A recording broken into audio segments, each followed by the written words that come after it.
creating a company is almost like having a child. So it's sort of like, how do you say your child should not have food? So once you have the company, you have to feed it and nurse it, and take care of it, even if it ruins you. Yeah. I think when I was, I don't know, 5 or 6 or something, I thought I was insane. Because it was clear that other people did not, their mind wasn't exploding with ideas. It was like, I'm strange. I don't think you'd necessarily want to be me. It's very hard to turn it off. It's like a never-ending explosion all the time. You've said that this has been the toughest year for you, the most sort of taxing year for you. Like, why? 22 hours a day? Or like, how many hours? I was working, so 7 days a week, sleeping in the factory. I worked everywhere from I worked in the paint shop, general assembly, body shop. You ever worry about yourself imploding? Like it's just too much? Absolutely. No one should put this many hours into work. This is not good. And people should not work this hard. They should not do this. It's very painful. Painful in what sense? It hurts my brain and my heart. It hurts. This is not recommended for anyone. I just did it because if I didn't do it, then Tesla, good chance Tesla would die. Well, I mean, Tesla really faced a severe threat of death due to the Model 3 production ramp. Essentially, the company was bleeding money like crazy, and just if we didn't solve these problems in a very short period of time, we would die. And it was extremely difficult to solve them. How close to death did you come? Within single-digit weeks. I mean, when we started Tesla, I thought maybe our chance of success was 10%. Well, I mean, I can tell you my original plan was, I thought, okay, I had like $180 million from my portion of the sale of PayPal. And I thought, you know, if I invest half of that in creating these companies, then I still have the other half, which will be fine. Yeah. But of course, that's not how it worked out. We used up all you invested 100 million, then still needed more money. And then there was the big recession of 2008 and 9. And in the end, I had to invest everything. And I was borrowing money from friends to pay the rent. You were on the edge of actually I didn't even own a house. I didn't think it would be easy. Like I said, I thought they would probably fail. But you know, like creating a company is almost like having a child. So it's sort of like, how do you say your child should not have food? So once you have the company, you have to feed it and nurse it, and take care of it, even if it ruins you. Yeah.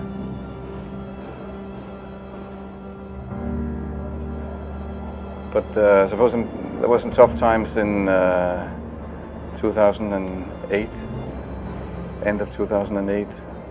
How did you get through that period of crisis? Yeah. Can we just break for a second? Sure, of course. Yeah. I think that probably they shouldn't want to be. You? I think it sounds better than it is. Okay. Not as much fun being me as you'd think. There's definitely, it could be worse for sure, but it's, I'm not sure I want to be me. Okay. It has actually been a very difficult journey, I have to say. My priority right now is to try to add some more management bench strength to Tesla in particular, so that I can take a vacation. In the last 12 years, I've only tried to take a week off twice. The first time I took a week off, the Orbital Sciences rocket exploded and Richard Branson's rocket exploded in that same week. Second time I took a week off, my rocket exploded. The lesson here is don't take a week off. Well, when my brother and I were starting our first company, instead of getting an apartment, we just rented a small office and we slept on the couch. And we showered at the YMCA, and we're so hot up we had just one computer. So the website was up during the day, and I was coding at night, 7 days a week, all the time. And I sort of briefly had a girlfriend in that period, and in order to be with me, she had to sleep in the office. So work hard, like, I mean, every waking hour. That's the thing I would say, particularly if you're starting a company. Trying to build a company and have it succeed is like eating glass and staring into the abyss. So, I mean, what tends to happen is it's sort of quite exciting for the first several months of starting a company, and then reality sets in. Things don't go as well as planned. Customers aren't signing up. The technology or the product isn't working as well as you thought. And then that can sometimes be compounded by a recession, and it can be very painful for several years. When you had that third failure in a row, did you think, I need to pack this in? Never. Why not? I don't ever give up. I mean, I'd have to be dead or completely incapacitated. You know, there are American heroes who don't like this idea. Neil Armstrong, Gene Cernan have both testified against commercial spaceflight in the way that you're developing it, and I wonder what you think of that. I was very sad to see that, because those guys are, those guys are heroes of mine, so it's really tough. You know, I wish they would come and visit and see the hardware that we're doing here. And I think that would change their mind. They inspired you to do this, didn't they? Yes. And to see them casting stones in your direction.